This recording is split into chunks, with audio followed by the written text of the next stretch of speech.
Hi everybody, Newcastle have beaten West Ham 2-0 at the London Stadium. Hi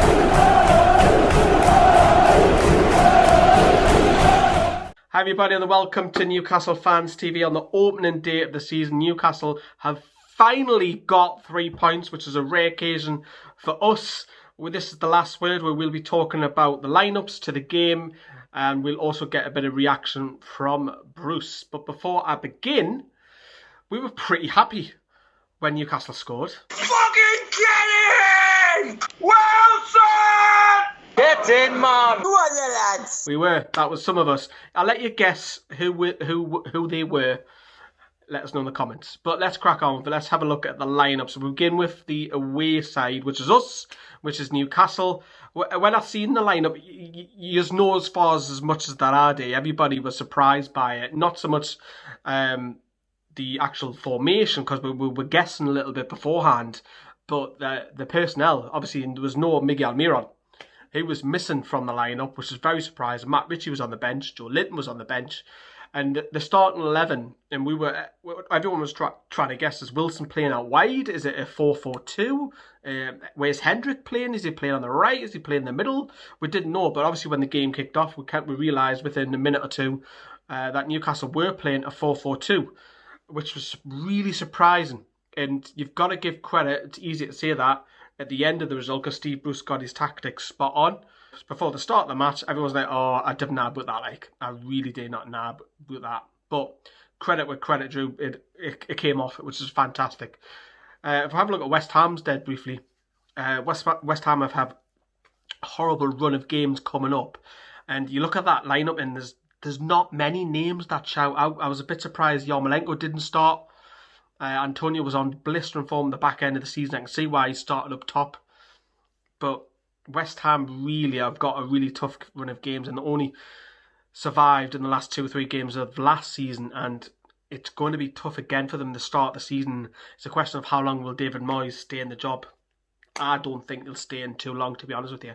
I think Gold and Sullivan will get a little bit trigger happy. And obviously West Ham do have a lot of off the field problems, obviously with the selling of Diangana to West Brom, which didn't go down well, and West Ham still haven't brought nobody in. So wouldn't want to be a West Ham fan, would you? But then again, would you want to be a Toon fan? Because yes, it's all great at the minute with the 3 signings, but we had a failed takeover, and we all know too well what happens with Mike Ashley. But going back on the subject, the game, loads of chances in that first half. Wilson in particular, and the thing I like about Wilson is that he does what Joe Linton doesn't. He gets in that 6-yard box and he's prepared to miss chances. But if he's the type of striker where he'll make himself available, Joe Linton doesn't do that. Joe Linton will not burst and move around in that 6-yard box, whereas Wilson did. Yes, he missed a couple of chances, but I like that because if he keeps doing that, he'll score. And we're seeing it in the second half, of course he did. But having said that, Newcastle were bright. I love the link-up play with Jamal Lewis and saint-maximin in the first half on that left-hand side. I think that's a relationship that can develop. Over on the right-hand side with Magpies and Hendrick, I'm not too confident on that. Maybe it's just because it's the first game. We shouldn't really judge either side too much. But what was really impressive is the link-up between Carroll and Wilson. I said this in the group reaction video which we done earlier, is that it kind of reminded me of Shearer and Bellamy, where Shearer would have the ball, hold it up, get it out wide and try and get in the box. Well, Carroll did that. Carroll was bringing the ball down brilliantly. I know he's getting himself about and West Ham didn't like his elbows and stuff, but it reminded me of Shearer, and then Bellamy was Wilson, where Wilson was buzzing around and running around all over the place. We haven't had that for a long, long time. And that's what that reminded me. Obviously, Wilson's a lot more clinical than what Bellamy is. And I'm really, really excited. I cannot lie, I'm really excited by that performance by Callum Wilson tonight. It was sensational. He's man of the match for me, without a shadow of a doubt. Obviously, West Ham, of course, hit the bar twice. So the threat was there, but going into half-time, we were the better side.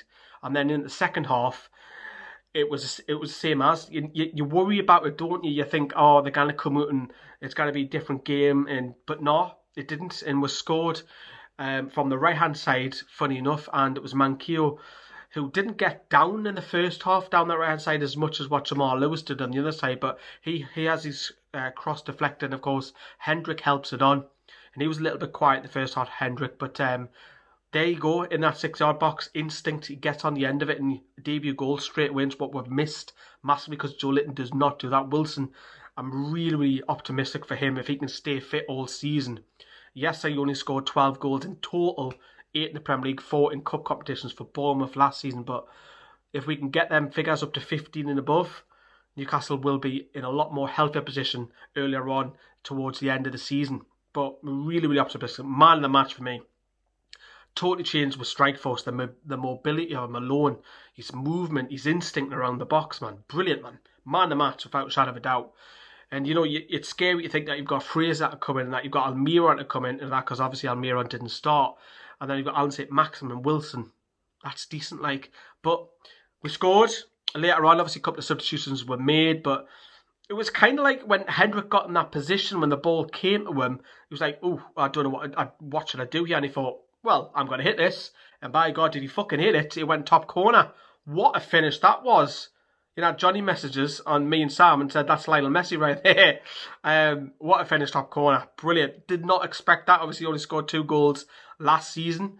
But I think, look, Hendrick's not going to go on and score.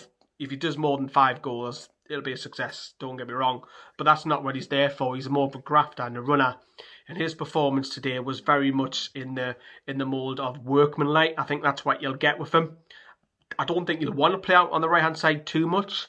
But if it means he gets into the side, I think he will do a job for you, in particular away from home. And he had a good performance today. So did Jamal Lewis as well. Newcastle pick up 3 points. At this time of recording, we're sitting second in the league. Please let the league end. Fantastic. But let's get a bit of reaction. This is on audio for copyright reasons. Well, I think, look, you know, we've been missing that goals, if you like. I can't, remember the last time we scored a couple away from home, back end it was. So he'll give us something different, but also it makes the squad a lot better in the depth of it too. You know, when I'm bringing on Joe and people like Almiron and people like that, then it can only help the situation. Well, look, I think we've made progress. It's going to be a long, long season, and we know how hard it is. We can't get carried away, but the last week has been a really positive week for everybody, and the impact that the signings have made. I think people in the game, and certainly the supporters in particular, have looked at the lads coming through the door and liked the look of them. So it's nice that they go and produce on the pitch as well, which certainly helps. I'm a quite confident person anyway. I come in the door and my job is to score goals, obviously, and help the team get performances. I was confident coming into the game today.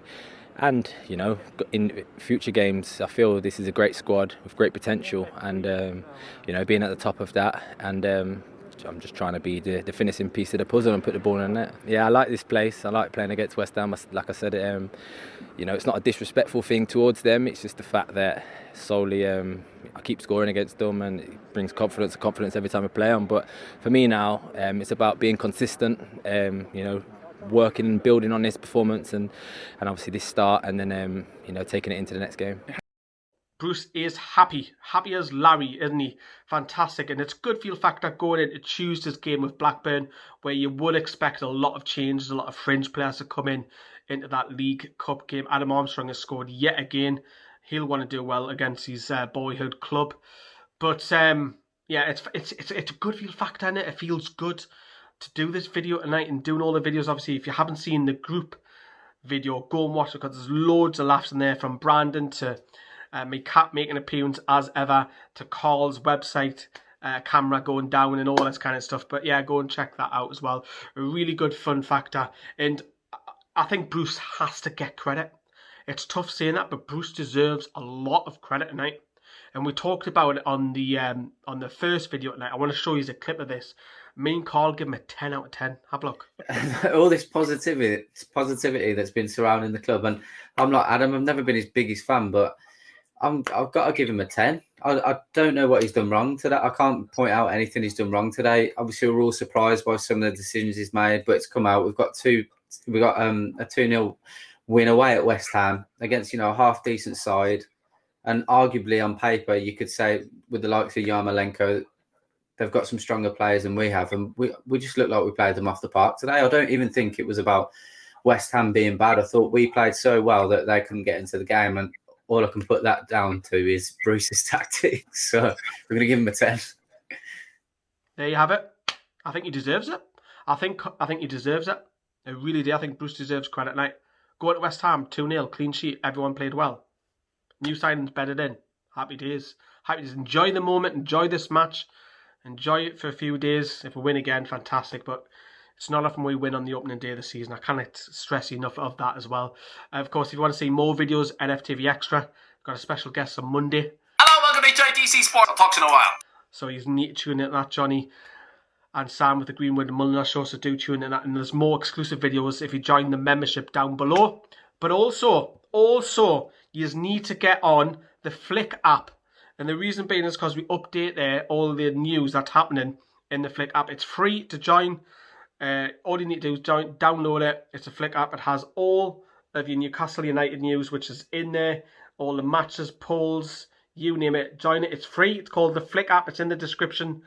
All the news that are in there in the Newcastle United community. So please do join that.